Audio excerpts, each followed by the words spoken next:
Hi అండి, welcome to Geeta Srinivas vlogs. Kitchen చూస్తే మీ అందరికీ అర్థమైపోయి ఉంటుంది కదా, నేనైతే పూణే వచ్చేసాను. మీకు ఫస్ట్ ఉగాది వ్లాగ్ అయితే నేను రిలీజ్ చేశాను. తర్వాత ఈ వ్లాగ్ వచ్చేసి నేను ఎర్లీ మార్నింగ్ నా రొటీన్ ఎలా ఉంటుంది, డే ఎలా ఉంది ఊరు నుంచి వచ్చిన తర్వాత అనేది అయితే షేర్ చేసుకుంటున్నాను.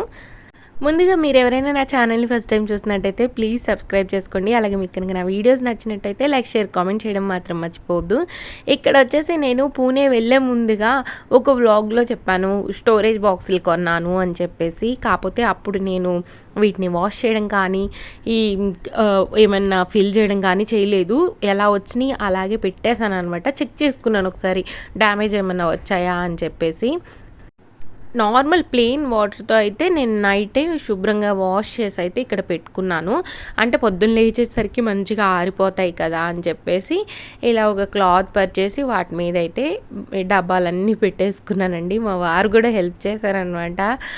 అంటే నార్మల్గా తను ఏదో పని చేసుకుంటూ ఉంటారు కదా, కాకపోతే నైట్ బాగా లేట్ అయిపోయిందనమాట. ఇల్లంతా వచ్చిన రోజు మొత్తం సర్దుకునేసరికి నాకైతే చాలా పని ఎక్కువైపోయింది.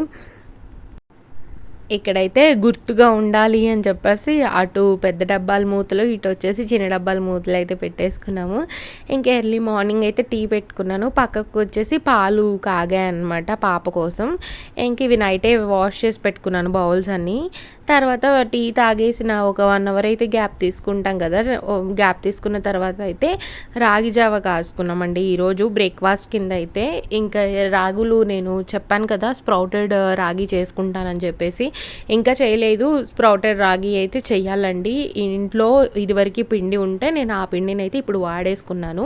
ఇక్కడ రాగి జావ కాసుకున్న తర్వాత కొంతమంది మజ్జిగ వేసుకుంటారు, నేనైతే పెరుగు వేసుకుంటామండి మేము. అంటే పెరుగుతో నాకు కమ్మగా అనిపిస్తుంది అనమాట. మజ్జిగ కూడా బాగుంటుంది, ఒకసారి వేసుకున్నాం. కాకపోతే ఇంకా పలుచగైపోద్దేమో అని చెప్పేసి కొద్దిగా పెరిగే వేసుకుంటాం ఎప్పుడు. ఇంకా నెక్స్ట్ ఎప్పుడైనా ట్రై చేయాలి మజ్జిగ వేసుకోవడానికి. ఇక్కడ చూడండి మా వారికి అయితే రాగి జావ ఇచ్చేసాను. ఫస్ట్ మా వారు వెళ్ళిపోతున్నారనమాట, అందుకని చెప్పేసి. ఇంకా తర్వాత ఇల్లు అయితే మా వారు వెళ్ళినప్పటి నుంచి ఇంకా బెడ్ సర్దుకోవడం అవి చేసుకుంటాను అనమాట. ఆ పనులన్నీ చేసేసుకొని ఇంకా స్నానం చేసేసరికి నాకైతే బాగా టైం అయిపోయింది. పాపకు పెట్టుకొని నేను తిని ఇంకా తర్వాత అయితే డైరెక్ట్గా లంచ్లోకి కర్రీ అయితే ఈజీగా ఉండాలని చెప్పేసి తోటకూర ఇగురైతే వేస్తున్నాను. ఇది కూడా కుక్కర్లో పెట్టేస్తున్నానండి ఈరోజైతే. ఫస్ట్ అయితే తోటకూర అంతా శుభ్రంగా వాష్ చేసుకొని ముక్కలుగా కట్ చేసుకుని అయితే ఇక్కడ వేసేసుకున్నాను. తర్వాత ఒక 2 టమాటాలు ముక్కలుగా కట్ చేసుకొని వేసుకున్నాను. తర్వాత ఒక ఆనియన్లో హాఫ్ అయితే వేసుకున్నాను. కొన్ని కరివేపాకు రెబ్బలు, అలాగే టేస్ట్కి తగ్గట్టు సాల్ట్, టేస్ట్కి తగ్గట్టు కారం అయితే యాడ్ చేసుకుంటున్నాను. తర్వాత ఒక 1/2 టేబుల్ స్పూన్ దాకా పసుపు వేసుకున్నాను. అంటే నేను వాడిన స్పూన్ వచ్చేసి చిన్న స్పూన్. ఇంకా ఇక్కడ కొద్దిగా ఆయిల్ అయితే వేసుకొని కొంచెం చింతపండు కూడా వేసుకొని మూత పెట్టి ఒక 3 విజిల్స్ వచ్చేదాకా ఉడికించుకుంటే ఈ కర్రీ అయితే రెడీ అయిపోతుంది. తర్వాత రైస్ కూడా పెట్టేశాను ఇక్కడ. ఇంకా చూడండి, ముందు రోజు నేను వీడియో తీయలేదు. నేను డీమార్ట్కి వెళ్ళి సామాన్ అన్నీ తెచ్చేసి ఇలా ఒక కింద షెల్ఫ్లో అయితే పెట్టేశాను. చూడండి ఎన్ని సామాన్లు తెచ్చామో.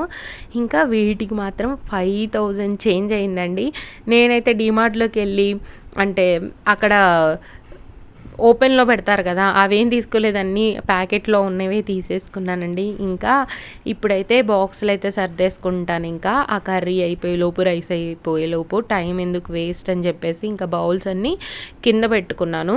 కానీ నాకు కింద అంత వీలుగా అనిపించలేదు, మళ్ళీ పైనే పెట్టుకున్నాను. అంటే మాటికి పైకి లేస్తూ పెడుతూ అట్లా అంటే ఇబ్బందిగా అనిపించింది అనమాట. అందుకని చెప్పేసి ఇంకా ఫస్ట్ అయితే కేజీ పట్టే బాక్సుల్లో అయితే అన్నీ ఫిల్ చేసుకుంటున్నాను. అన్నీ నేను తెచ్చింది 1/2 కేజీ అనమాట. అందుకని ఇక్కడ చూడండి 1/2 వరకే ఉన్నాయి. కొన్ని 1/4 కేజీ, కొన్ని 1/2 కేజీ తెచ్చుకున్నాను. ఇంట్లో ఎక్కువ మంది కాదు కదండి, మా వారు నేను పాపే కదా, అందుకని చెప్పేసి ఇంకా బయట మాకు హాస్టల్ కూడా ఉంది కాబట్టి ఎప్పుడైనా వంట చేయకున్నా కానీ అక్కడ నుంచి తెచ్చేసుకుంటాం కదా, అందుకని చెప్పేసి ఈ తక్కువ క్వాంటిటీలో అయితే తెచ్చుకున్నాము. తర్వాత ఇవ్వండి, ఇక్కడైతే 1/2 కేజీ శనగపప్పు కూడా తీసుకున్నాను. 1/2 కేజీవి తీసుకుంటే సగం వరకు వస్తున్నాయి. కాకపోతే నేను చిన్న డబ్బాలో వేసుకోవచ్చు, కానీ చిన్న డబ్బాలో ఎందుకు వేయలేదని అంటే చిన్నవి కూడా ఎక్కువగా ఉన్నాయి అనమాట. 1/4 కేజీ తెచ్చినాయి. ఇంకా 1/4 కేజీ వాటిలో పోసుకుంటే సరిపోతుందిలే అని చెప్పేసి అర కేజీ తెచ్చినాయి అని పెద్ద డబ్బాల్లో పోసేసుకుంటున్నాను. వంట చేస్తున్నప్పుడే ఇంక ఇవన్నీ సర్దేసుకుంటున్నాను. అంటే కొద్దిగా టైం దొరుకుతుంది కదా తర్వాత కాసేపు కూర్చోడానికి. అందుకని చెప్పేసి ఇంకా వంట చేస్తూ ఓ పక్కన ఇవైతే సర్దేసుకుంటున్నాను మొత్తం. ఇలా 2 పనులు ఒకేసారి చేసుకుంటే ఏంటంటే మనకి చాలా త్వరగా చేసుకున్నట్టుగా అనిపిస్తుందనమాట ఈజీగా. ఇప్పుడేంటంటే నేను రైస్ పెట్టాను తర్వాత పోద్దాంలే అని చెప్పి కూర్చున్నాను అనుకోండి, తర్వాత ఈ పని మళ్ళీ చేయాలి. ఇంకా ఇక్కడ ఏంటంటే అటుకులు కానీ, శనగపిండి కానీ ఇవి వెయిట్ అనేవి సేమ్ ఉన్నా కానీ క్వాంటిటీ మనకి ఎక్కువలా కనిపిస్తుంది కదా! అవి వచ్చేసి చిన్న డబ్బాలో పోయడానికి అవ్వదు. పెద్ద డబ్బాలోనే పోయాలి మనం. డీమార్ట్‌కి వెళ్ళినప్పుడు మనం ఏం కావాలనుకుంటామో అక్కడికే వెళ్ళాలండి. వేరే దగ్గరికెళ్తే మనకి ఖర్చు అనేది ఎక్కువైపోతుంది. నేనైతే ఈసారి ఏం తేవాలో అక్కడికి మాత్రమే వెళ్ళాను. ఇంకా వేరేవి ఏవి కూడా టచ్ చేయలేదు. ఇక్కడైతే జీడిపప్పుని నేను ఒక ప్లేట్‌లోకి వేసి తర్వాత వేసుకుంటున్నాను. ఎందుకంటే కింద పొడి వస్తుంది కదా! అందుకని చెప్పేసి ఇలా ప్లేట్‌లోకి వేసి తర్వాత బాక్స్‌లోకి అయితే వేసుకుంటున్నాను. జీడిపప్పు వచ్చేసి నేను 2 రకాలుగా తీసుకున్నాను. ఒకటేమో గుండుగా ఉండేది, ఒకటేమో బద్దలుగా ఉంటది చూడండి, అదైతే తీసుకున్నాను. మా సైడ్ అయితే చాలా బాగా దొరికిద్దండి జీడిపప్పు. అంటే అక్కడే ఒలుస్తారు కదా, మంచిగా ఫ్రెష్‌గా దొరుకుతుంది. కాకపోతే ఇంకా మేము ఈసారి చీరాలు వెళ్ళలేదు. ఇంకా ఎలాగో ఎలక్షన్స్ ఉన్నాయి కదా, అప్పుడు చూద్దాము అని చెప్పేసి ఇంకా ఈసారి అయితే డీమార్ట్‌లో తెచ్చుకున్నాము. మీరు ఎప్పుడైనా డీమార్ట్‌లో అయ్యో! ఈసారి ఎక్కువ ఖర్చు అయిపోయిందే అని ఫీల్ అవుతారు కదా, అప్పుడు ఒకసారి చెక్ చేసుకోండి.